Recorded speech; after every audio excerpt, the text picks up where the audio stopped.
En Infinita, lo que faltaba. El análisis político del día junto a Rodrigo Sánchez y Agustín Bianchetti.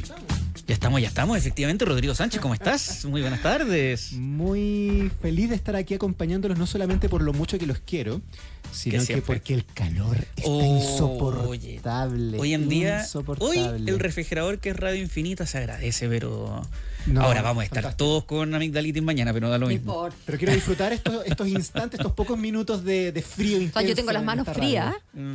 Y lo agradeces. Bien, lo agradezco. No, mientras seguimos atentos, obviamente, al incendio que estaba ahí en San Carlos de Apoquindo, que tiene uno mira la cordillera hoy y ve humo, que no es la visión más bonita que quiere ver de la cordillera, dentro de los múltiples focos de incendios que tenemos en la zona central, en donde hoy, mañana y pasado, la máxima pronosticada para Santiago era de 35 grados. Así ¿Cuántas veces podemos decir al aire que por favor tenga cuidado, que de verdad una ceniza de su cigarro puede causar esto? Nunca es suficiente. Entonces, por favor, tengamos cuidado. Sí.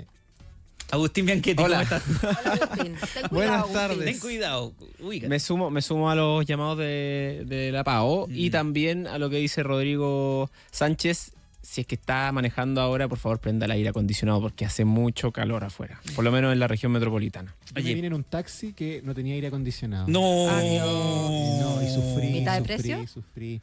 No era mitad de precio. No, eso es un descuento por último. No, nada, absolutamente. Mínimo. Solo le dije llegue rápido porque tengo que llegar a la radio. Pero... Oye, Rodrigo Sánchez, una cosa es que haya un incendio, pero otra cosa es que alguien diga, no, si no es tan grande el incendio, que nos paremos nosotros alrededor del fuego y empecemos como a especulativamente decir, si basta este fueguito hacerle así como tan, se portó mal y listo, mal fuego.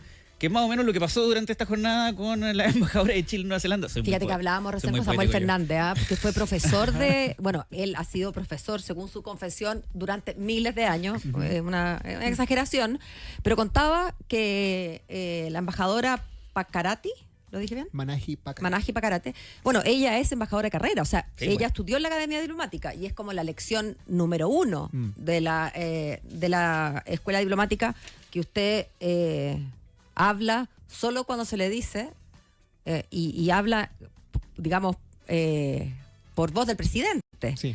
Entonces él prácticamente descartó que esto pudiera ser un error, porque ella sabe que esto no se hace. Entonces, ¿qué es lo que están buscando? Es que eso lo opina Samuel Fernández, lo opina buena parte del oficialismo, lo opina buena parte de la oposición. No lo opinó tanto Álvaro Elizalde, que reaccionó medio incómodo y tratando de sacar rápidamente el tema en torno a la embajadora Pacarati. Sí, a ver, esto incomodó. O sea, fue algo que realmente no estaba en la planificación de nadie. Recordemos que la embajadora estaba de vacaciones precisamente en Rapa Nui por esos días y seguramente pasó una Navidad bien preocupada, producto de este reclamo, en el fondo este reto telefónico. ¿Cuándo fue esto? Que recibe el día 24 de diciembre. Ya.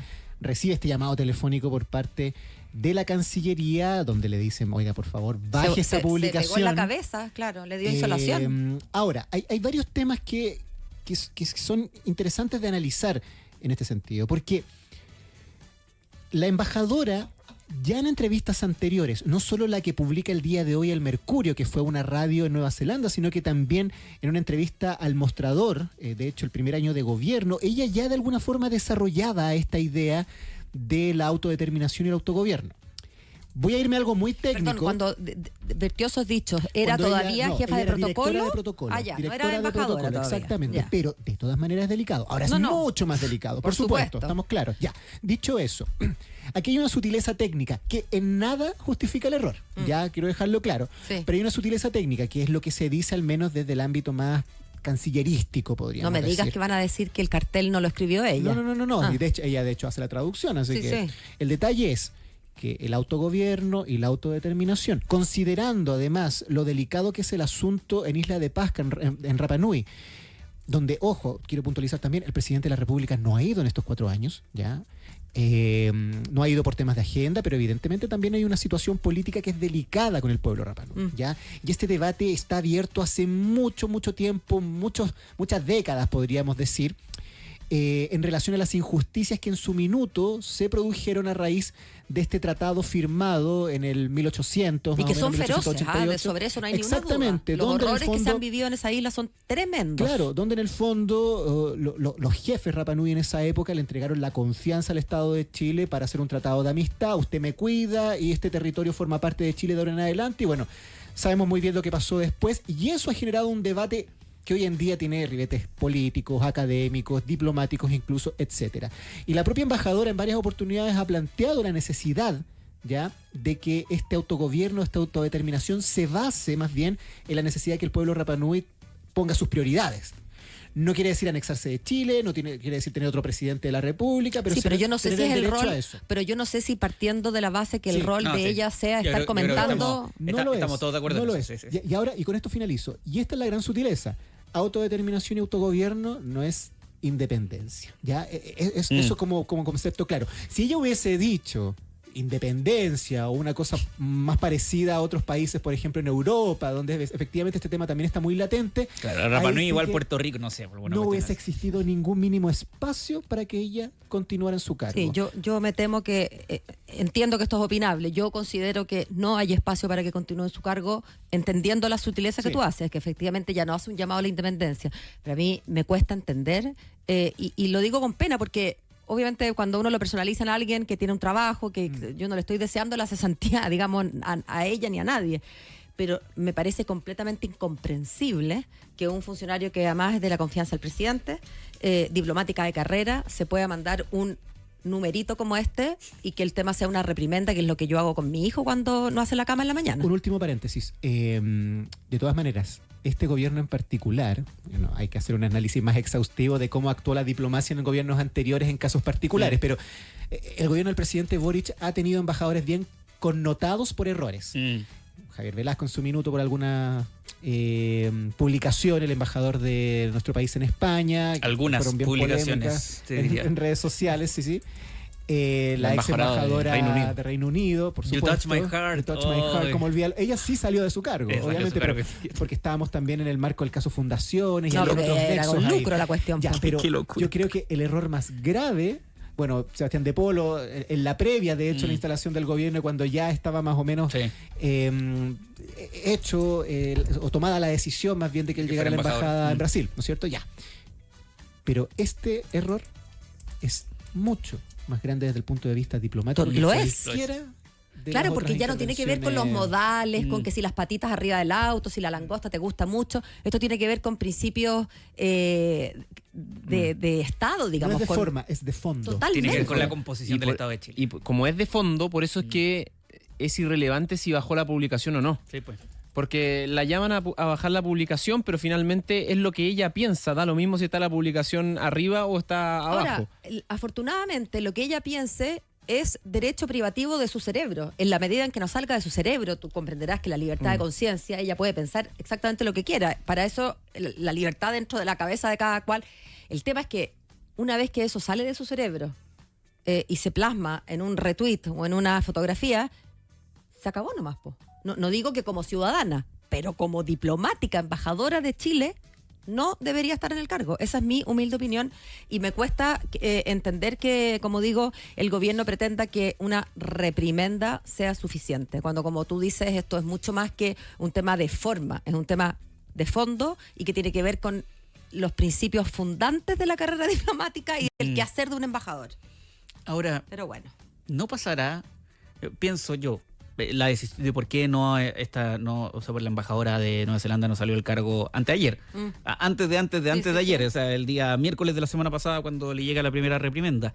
No tendrá que ver que si a mí me dicen que yo ya me voy de mi trabajo, y me tengo que llevar a todos los míos, incluyendo al Agustín, y el Agustín se manda una metida de pata, y me dicen saca al Agustín ahora, y yo digo, pero si ya me estoy yendo, ¿para qué lo voy a hacer ahora? ¿No pasará un poquito eso? Por eso la decisión, digo, de mantener... que sería, o peor. Sería insólito. O peor, que el presidente no considere que esto es tan grave, porque de alguna manera se aviene con algo que él en su interior siente, y como está de salida ya... cosa que me parece aún peor, digamos. Pero cualquiera de las dos hipótesis me parece terrible, fatal. ¿no? Así como de no sacarla por una cosa casi de lata. Claro, es como, no me voy a poner a buscar embajador en Nueva Zelanda ahora. No, puede quedar con el puro cónsul. El cónsul, sí. Y por lo demás, gobierna hasta el último día, porque si no, mejor, ¿para qué? Yo creo que la moraleja que nos da, por lo menos este gobierno, en todos los traspiés que ha tenido con los distintos embajadores, Reino Unido, España, en su momento con Argentina también, que tuvieron que cambiar al embajador, hoy Viera Gallo, nos da la moraleja que quizás en los países más importantes, más relevantes de Chile, con el mundo, se necesita tener embajadores de carrera y no simplemente embajadores cercanos al propio presidente o cercanos al partido. Embajadores que sean de carrera, diplomáticos. Pero yo te sumo que hay que tener convicción desde la presidencia, porque ella pasó por la escuela diplomática. O sea, sabe que esto no se hace. Lo hizo igual. O sea, que da lo mismo si es que hay un embajador que haya estudiado todo lo que hay que estudiar, que conozca todos los principios de derecho internacional, entienda de qué se trata la soberanía nacional, pero está disponible para subvertir eso. Bueno, ahí está el gobierno que tiene que decir, bueno, aquí está el límite. Pero si el gobierno no pone el límite, da lo mismo cuánto haya estudiado el diplomático. Claro. Bueno, la historia al parecer va a quedar en esto.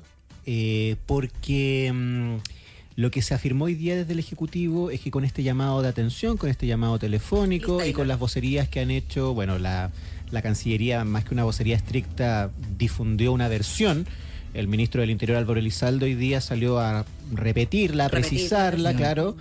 El episodio finaliza con esto y creo que el episodio finaliza con esto más bien por un asunto de timing, porque queda tan poco gobierno que hacer un cambio que va a mover la agenda seguramente y va a sumar una nueva desprolijidad o momento incómodo a la trayectoria de ciertas definiciones diplomáticas, claramente.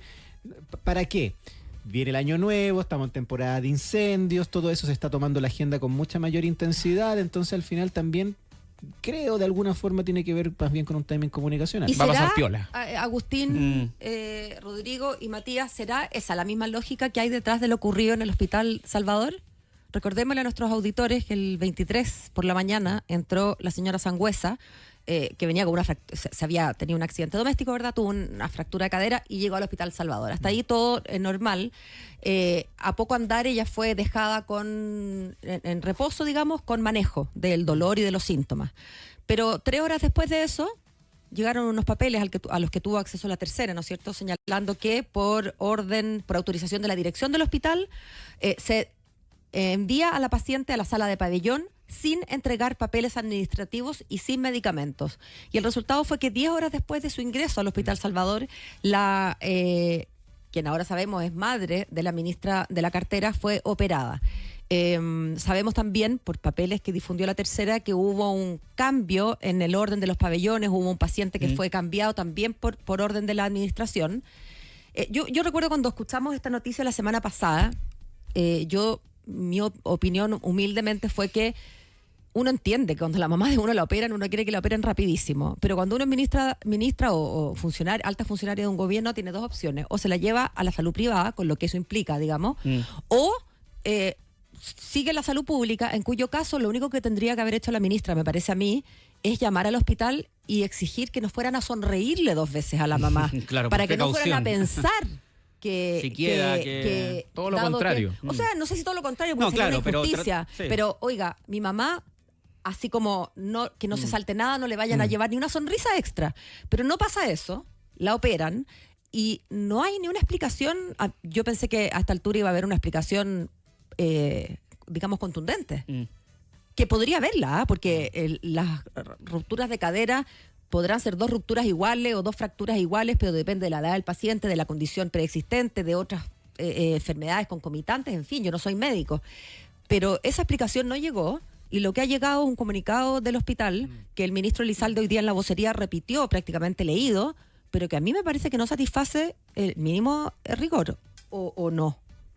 ¿Qué han reportado ustedes? Lo que pasa es que es una situación compleja desde ambos puntos de vista, porque, a ver, sumada a esta situación incómoda, obviamente, y que a luz de la opinión pública, evidentemente que se genera una situación de injusticia en relación, por ejemplo, a las personas que llevan meses esperando esta operación. Hoy día también la tercera hacía una recopilación de algunas historias de personas que decían cómo es posible que yo lleve meses esperando la operación de cadera y esta persona en un rato, en un par de horas, ya tenían toda la situación resuelta. Lo que se ha planteado también es que hay ciertos detalles del estado médico de la madre de la ministra que evidentemente hacían mucho más urgente la atención. detalles que evidentemente por un asunto también de privacidad no se podían revelar en su minuto. Lo otro que se maneja también, y que esto es algo que hemos aprendido en las últimas horas debido a que muchas veces ignoramos de qué se trata una operación de cadera, es una de las operaciones más delicadas. 1/3 de las personas, según nos transmitían hoy día, por operaciones de cadera fallecen, otro tercio quedan con secuelas prácticamente que no se puede recuperar. Me imagino que se refieren me refiero que esas estadísticas tienen que ver con las personas que se fracturan producto como de tercera edad, no artrosis de cadera en gente. Exactamente. Y el otro tercio sale bien de este tipo de operaciones. Y por eso la situación representaba algo tan delicado ya para este caso en particular. Ahora, claramente, si es que se detecta o se sospecha que aquí pudiese haber algún tipo de situación de privilegio en relación a esta persona, bueno, lo que amerita es que evidentemente al interior del hospital se haga algún tipo de investigación. Y el hospital lo que ha clarificado, y eso es a lo que de alguna forma dirige el gobierno al momento de dar esta explicación, es este comunicado donde se descarta que la resolución quirúrgica de esta paciente hubiera afectado la oportunidad de atención del resto de los pacientes con patología similar que se encontraba en el hospital. Pero no solamente, perdón, Rodrigo, un punto pero de prensa respecto a este tipo de cosas generalmente ayudarían a explicar un poquito mejor, más que las cosas que con un comunicado. Yo me acuerdo mucho, me tocó cubrir en su minuto cuando le hicieron el trasplante de hígado a Álvaro Enríquez. Que fue de un momento a otro, o sea, nosotros nos enteramos y era durante la noche. Álvaro Enríquez, vocalista de Los Tres, le hicieron un trasplante de hígado. Fuimos obviamente un montón de periodistas a hacer el plantón y salió rápidamente los doctores de la clínica en donde se atendió a decir, porque una de las preguntas que caía de cajón era ¿qué tan rápido se atendió a Álvaro Enríquez por ser Álvaro Enríquez? Recordando, Matías, que en este caso no es solamente la atención en una clínica privada o pública, sino que las listas es una sola lista. Exacto. Para trasplantes. Y ahí lo que el doctor rápidamente explicó, y me parece que es lo que quizás falta acá, sin revelar detalles de salud, obviamente, de prioridad la número 1 nacional. Pero él sale y dice, la prioridad número 1 es el paciente que está más grave. Exactamente. Dice, el paciente que estaba más grave anoche era Álvaro Enríquez. Listo, zanjado. Me parece que una explicación así suele ser. Y Rodrigo, lo que tú dices es atendible. O sea, yo partí diciendo que uno no es médico, no sabemos qué otra condición preexistente puede tener la señora que haya hecho quizás necesario priorizarla, pero cuando los medios de comunicación ya acceden a papeles que dicen por orden de la dirección se salta la fila, porque en el fondo eso es lo que dice, entonces obviamente que se generan suspicacias. Bastaría con que alguien dijera, mire, cada vez que hay un paciente que tiene prioridad por razones médicas, llámese como se llame, la dirección del hospital es la que, y fíjese, esto pasó, la que interviene. Y es tan fácil de demostrar, fíjese que la semana pasada pasó lo mismo, acá está el papelito, listo. Pero nada de eso ocurre. Salgamos de los errores desde administrativos hasta posteos de redes sociales. Quiero volver un poquito a la política pura y dura antes de despedir este bloque, de lo que nos interesa a nosotros, de temas que finalmente nos interesan a nosotros y a nadie más. La inclusión o no de los libertarios en el gobierno de José Antonio Kast, que mañana tiene un hito importante. ¿Ustedes vieron un Va a programa recibir de radio? a Johannes Kaiser, de Cristian Lavé, no quiero entrar ni siquiera. Pero es que, ni siquiera. Es que yo creo que hay que entrar. Lo hizo Johannes Kaiser, por si acaso, resumen rápido. Cristian Lavé en un programa de streaming en el que estaba él y un diputado electo del Partido Nacional Libertario. Pensé que era inteligencia artificial cuando lo vi. Él llama a la gente de izquierda a realizarle una felación. Lo estoy diciendo súper... Pero además el tono con la hija sentada, no es una cosa. Pero Johannes Kaiser dijo que habló con Cristian Lavé y que no va a volver a pasar. Que no va a volver a pasar y que además que quedaba a disposición los mecanismos internos de control y de ética del Partido Nacional Libertario para eventualmente una reprimenda extra si ellos quisieran. Me parece que fue una buena respuesta. Bien. Que además Johannes Kaiser mañana lo vamos a estar mirando todo. Sí, no, y porque al final dice Johannes Kaiser que como diputado representa a todo el partido y el Partido Nacional Libertario está en una posición incómoda o más bien no incómoda, sino que va a negociar mañana finalmente con José Antonio Kast. ¿Qué va a pasar?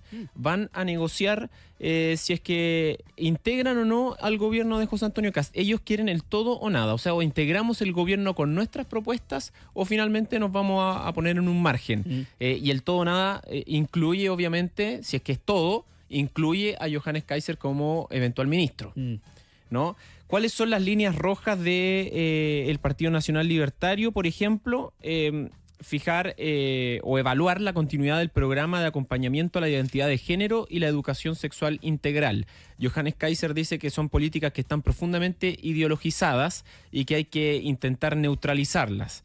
Otra de las líneas rojas son el poder evaluar el financiamiento al Instituto Nacional de Derechos Humanos y hacer una reforma profunda al Poder Judicial. Esos son parte de los 4 puntos, por lo menos, que van a negociar. Hay dos cosas distintas, ¿no? Sí. Lo del Instituto Nacional de Derechos Humanos puede meter en un problema a José Antonio Cast de siquiera considerarlo. Lo de la reforma del Poder Judicial se puede anunciar y me parece que están todos de acuerdo, ¿no? Totalmente, sí. Son temas completamente distintos y que por lo menos el tema del INDH va a generar más polémica. Sobre todo porque me da la impresión que es un tema que el mismo José Antonio Cast prefiere evitar. Sí. ¿No? No tiene nada que ver con la emergencia. Exacto. ¿Y sabes qué otro tema también prefiere evitar el mismo José Antonio Cast, que también es una de las líneas rojas que ha puesto Johannes Kaiser? Empieza con M y termina con Michelle Bachelet. Sí, es el tema de Michelle Bachelet. Ellos dicen que no van a apoyarla, o para ellos Michelle Bachelet tuvo un muy mal gobierno, específicamente el segundo, y que ella tuvo un una muy mal bajada comunicacional con lo que fue el 18 de octubre.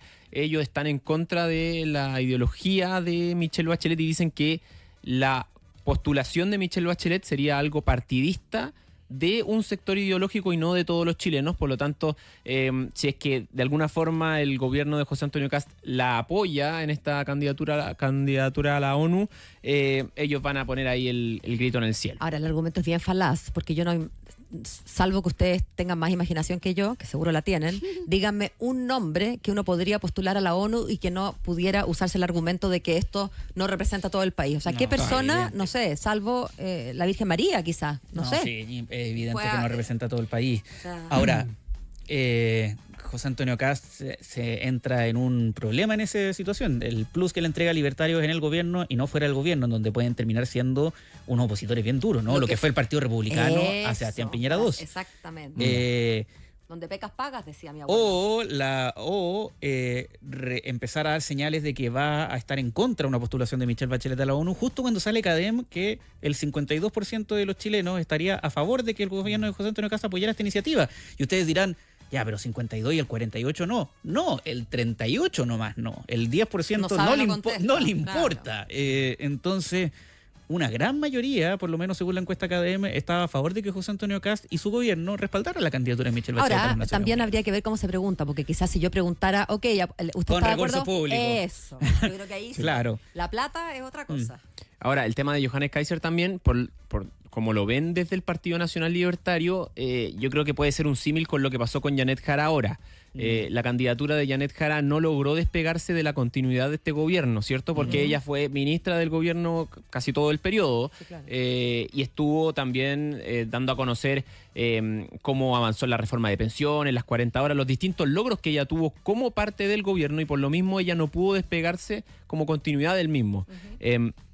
Desde el Partido Nacional Libertario ven que si es que Johannes Kaiser ahora toma distancia del gobierno de José Antonio Cast, siendo una oposición constructiva quizás, para ya 2030 su liderazgo como Johannes Kaiser podría ser mayor, no representando la continuidad propiamente del gobierno de José Antonio Cast, sino que representando otra posibilidad, ¿no? Y además se ahorra el mal rato de ser ministro con un poco la teoría de su hermana, ¿no? De ser un fusible, porque esos son los ministros, salvo que en una cartera que fuera muy vistosa, pero no hemos visto ninguna cartera que le haya permitido a un ministro últimamente brillar, relucir. ¿no? Claro. Sí.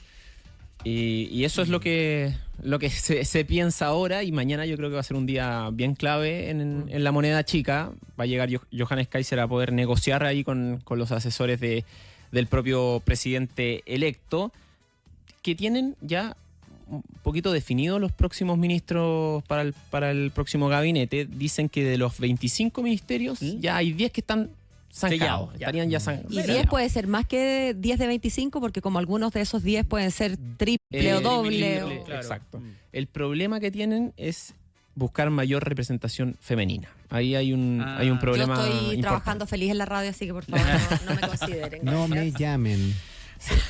Rodrigo Sánchez, Agustín Bianchetti. Atentos entonces al día de mañana, pues. Ya. Así es. Que estén Muy buenas bien. tardes. Cuídense, que baje la temperatura. Son las 7 de la tarde.